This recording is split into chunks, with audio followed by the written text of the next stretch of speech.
Hey there. Hello. Oh, I gotta scoot this back a little bit. Can you Ooh. hear me? Yeah, I can Yep. hear you. Perfect. Sorry for the minute delay. I had to download the app real quick. It's okay. Arthur was helping us set it up. All right. Okay, we've never done this before, so forgive us. That's all good. Plus, I am sick, so I'm a little congested right now. All good. Okay, so we're from the Southern Indiana Technical Center. We Okay. do a media class here. We interview people, or we just work on audio stuff or video stuff. I'm Bentley. This is Emerson. Nice to meet you. I'm Matt. We have a list of questions here, but we'll probably get off of it every once in a while. Perfect. That's We all we good. also we also heard because we have a teacher here who tells us everything that you like SpongeBob, Family Feud, Family Guy, and Impractical Jokers. Oh, I'm sorry. I fixed my headphone on that last part. Oh, you're good. We were told that you like SpongeBob, Family Feud, Family Guy, and Impractical Jokers. Yep. That's basically it. I don't watch a whole lot of TV, but when I do, those are the usual three. Plus, I got four kids, so SpongeBob's always on. SpongeBob's a good show. She likes Impractical Jokers. Thank you. So she Yeah. she wanted to know who your favorite would be. Um. Well, yeah. I'm kind of that was wrote a long time ago, and Yeah, yeah. I met them actually. They came to an event in New Jersey, and they did some filming, and they were all cool. Don't get me wrong, but behind on screen, when you don't know them, they're a lot different. But they were all still cool. But Joe was my favorite. But when he came to Oh, yeah. the event, he He's was walking around like he was kind of scared to touch the dirt, and I thought he was like the more manlier one. Yeah. okay. All right. I guess we'll start with the questions, if that's Okay, fine with you. hey, I'm ready. All right. Can you share your journey into the world of Monster Jam? Like what initially drew you into it? What got me into Monster Jam was, I mean, who doesn't love big, jacked up, machines, 12,000 pounds, flying through the air. But right here in Hagerstown, Maryland, where I'm from, there's a local speedway that I used to always go to as a kid growing up. So just, just fell in love with it and just basically dreamed of it. And I said, that's what I'm going to do one day. And, worked hard, had to stay in school, obviously. And there's a guy right here in my town who owns four trucks. So I tell everybody I rode my bike back there and I never left. So Okay. just learn the ins and outs of it from I swept floors to anything I could do to be involved. Started driving the semi up and down the road, got my CDL, so learned a lot of life things back there with my fathers and got to drive. So got to do the main goal was to drive, and I did that for many years with him. And then transitioned into Monster Jam, Felt Entertainment. They took me on board and put me in a Gravedigger, something I never thought I would ever be in, a household Yeah, name. So basically took that and I ran with it. that's awesome. Gravedigger's definitely a really good one to get into. Yeah. My boyfriend, he used to idolize Gravedigger, so he'll be super excited when he finds out I'm talking to one of the drivers. Awesome. Uh, Yeah, there's five of us. So I'm very fortunate to be in it and go all over the world with it. Oh, sorry, Um, my kid's trying to pop in.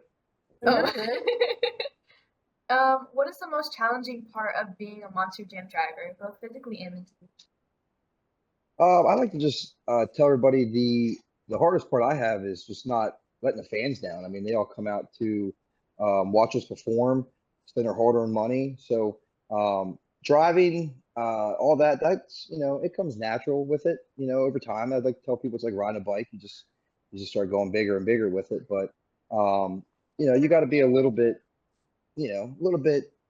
wouldn't say fit, I guess healthy because Right. you're beating yourself in there around and you're strapped in tight and everything. So it's got to have a little bit of energy, I guess, to keep it going. So, but other than that, not letting the fans down and not doing, just doing my job is what I try to do. Right. How do you prepare for an event, both in terms of training and ensuring your monster truck is ready? Well, I got the easy part nowadays, so I just show up to the truck and get in a seat. And I mean, I got a couple little things. Like I said, when I worked for Mike Botters here, I used to work on them, fix them, drive them up down the road. drive it, crash it, repeat. You know what I mean? Fix it. So Yeah.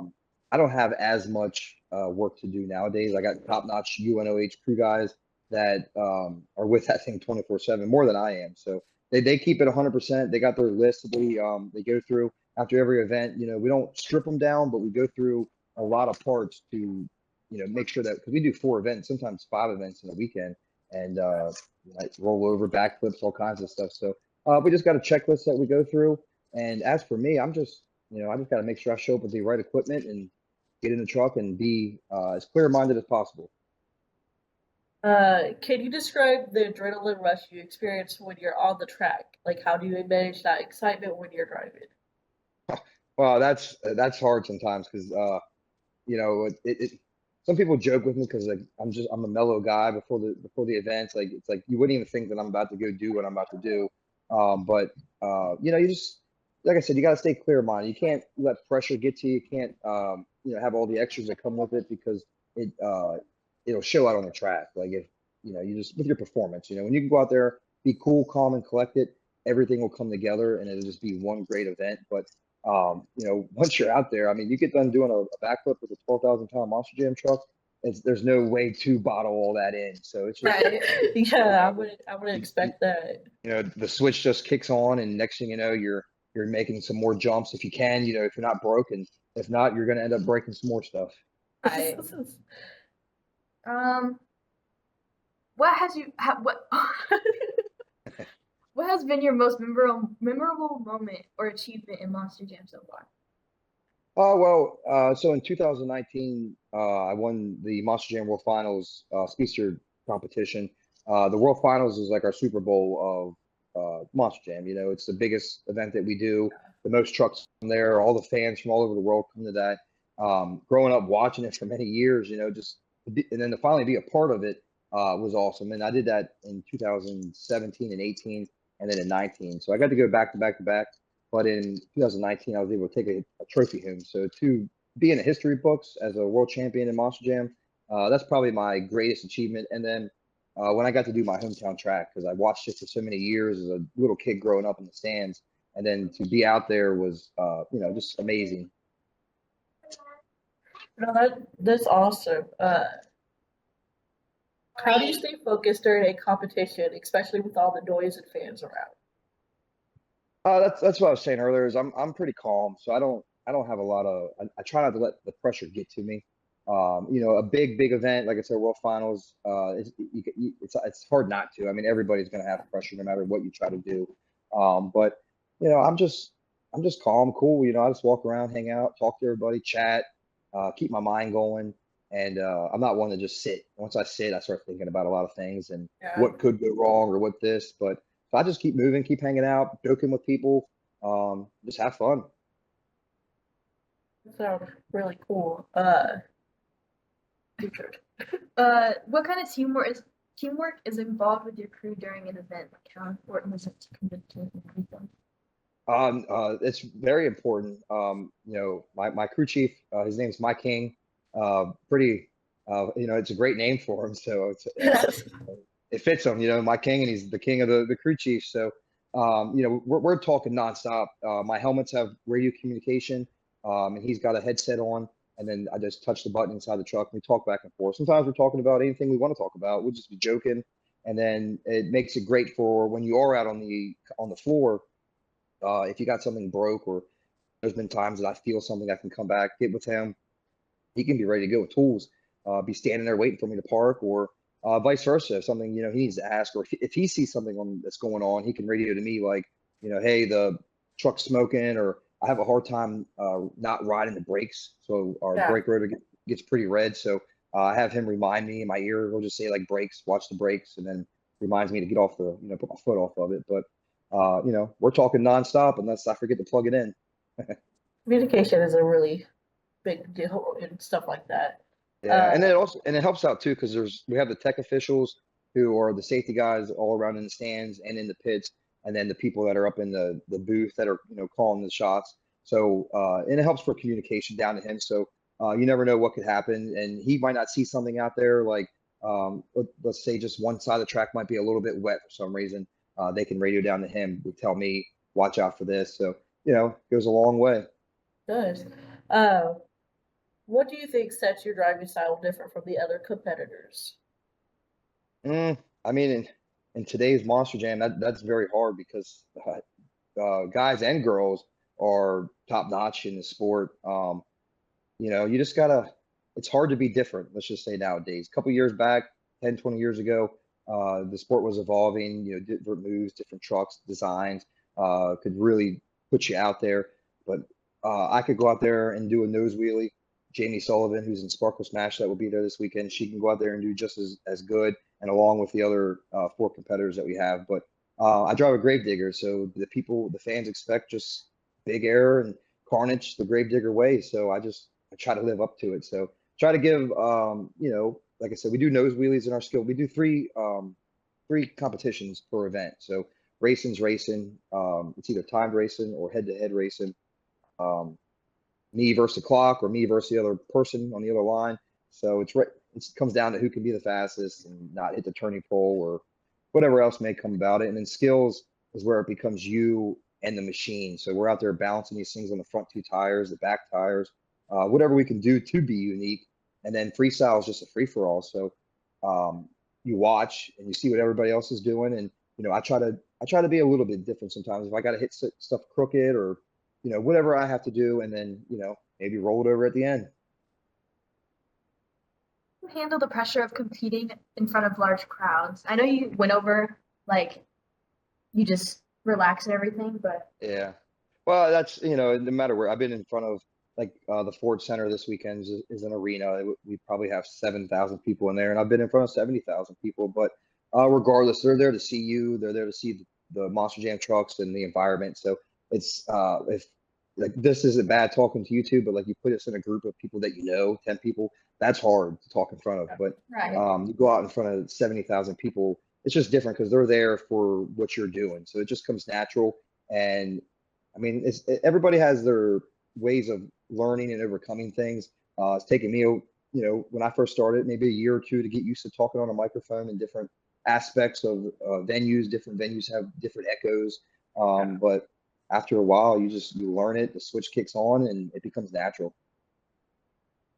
Uh, can you talk about the safety measures that are taken to ensure the well-being of drivers and crew during your performance? Yes, absolutely. So that's the number one thing in Monster Jam and Fellow Entertainment is safety. We have safety holds at the arenas for one. So when you come into a Monster Jam show, you'll see plastic that's covering seats. That's because we do so many rows of safety to protect not just from the trucks, but dirt or anything that could get up there. And then the trucks are, like I said, 20, 30 years ago when the sport was evolving, way different. Nowadays, there's safety on everything, and including we have an RI, which is a remote ignition interrupter, where everybody has a radio that's tech official, and they can shut us off. So if they see anything that's going on, bam, click a button, we're done. And then on top of that, all the safety aspects, brackets, the hold downs that are for the trucks, and then we are completely safe with fire suit from head to toe, our helmets, gloves. I mean, our Hans device and 7-point harness, we're strapped in. And we ain't moving in there. Once we start cranking down, we're tight. And then all the fire, safety stuff. I mean, it is top notch, and they take it. It's like number one priority. That's good. That's really good. What advice would you give to somebody who aspires to be a monster jam? Hey, like, well, finish school. Obviously, you got to finish school, and Oh, yeah. just work hard. Every door is there for a reason. You're not sure if you should go through it, but you never know until you go through it. But learn mechanics. You don't have to be a know-it-all. Learn everything that you need to know, because Monster Jam trucks are like one big puzzle. You start learning things, and you can take it to your normal day-to-day driver car and be like, oh, this is kind of the same. But just learn as much as you can, work hard, and I was a 3-year-old, 4-year-old that said, I'm going to do this. And, would have never thought so, because it's a big dream, but if you keep pushing, you could be there one day. Uh, how do you deal with the setbacks and challenges such as mechanic failures during a performance?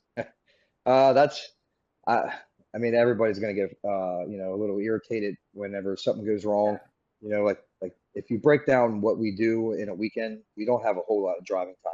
And like in one event at a night, we maybe only drive for 5 minutes if you break down the whole competition. And but you're gonna have that. Every part has a time. I like to say it's gonna have a time limit that's gonna break. And sometimes your right foot will cause that to break. So you just got to live with it and you got to learn from it. I don't know. Sometimes I get a little extra bad. I mean, everybody does. I guess sometimes you can cool with it and just be like, I guess is what it is. And sometimes I get a little mad. I might throw the steering wheel or something. But I got the crew in the back. So along with my king, there's other guys and girls back there ready to go. So they're a big team effort. It doesn't matter if the wheels hanging off or the body's ripped off. As soon as it comes through the back door or the back of the pits, they're jumping on it. And it's like a NASCAR pit stop.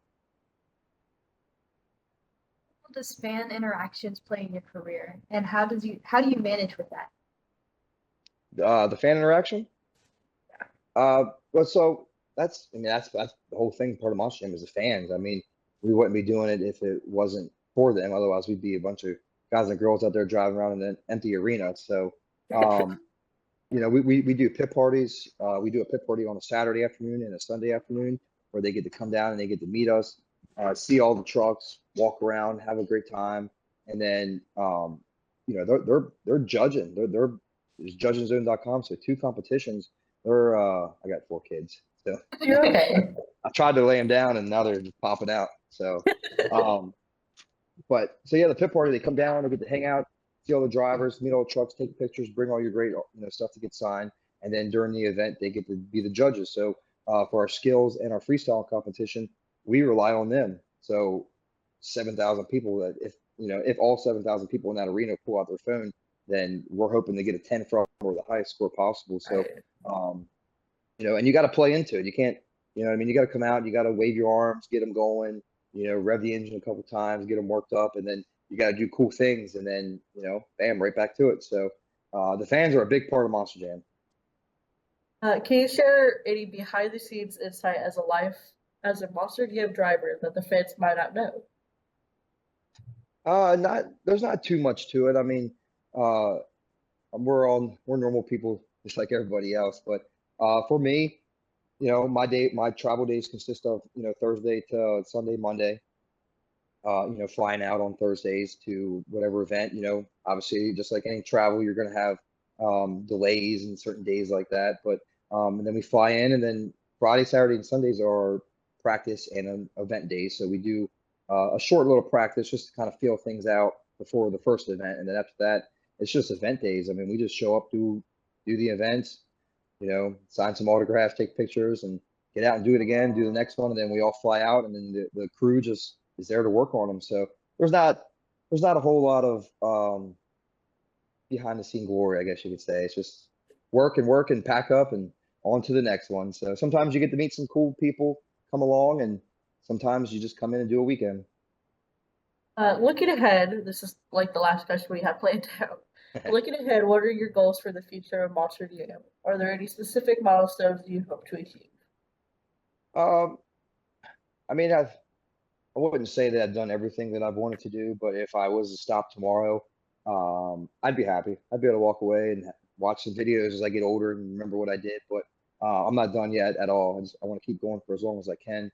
I'd like to go back to World Finals. It's been a couple years since I've been back to World Finals.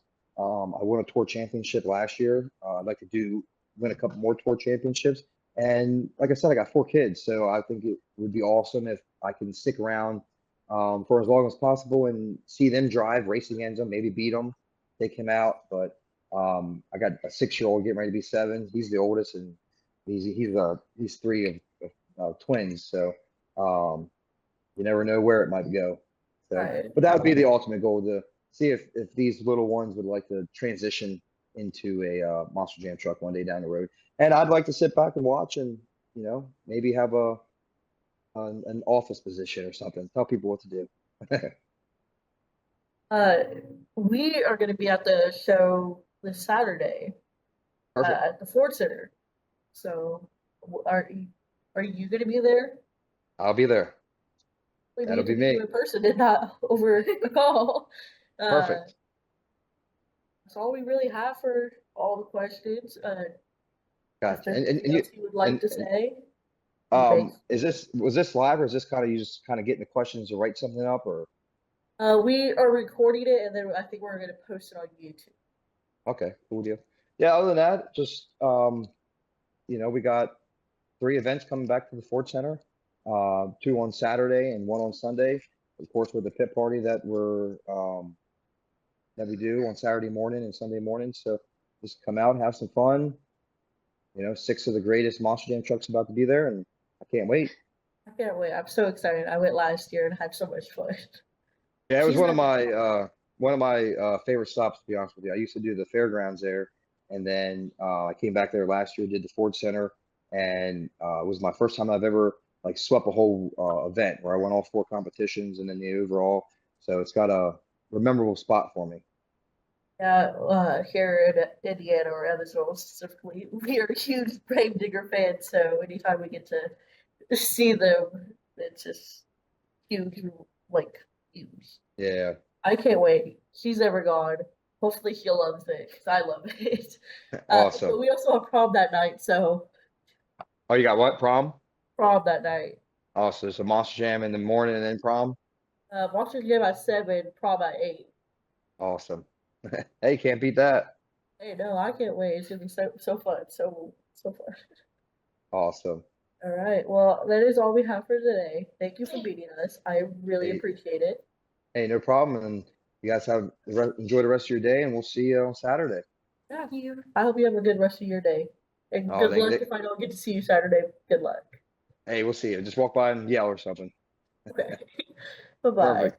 Bye. See you. Have a good day. Bye. Oh, I don't know how to work this. Yeah, me either.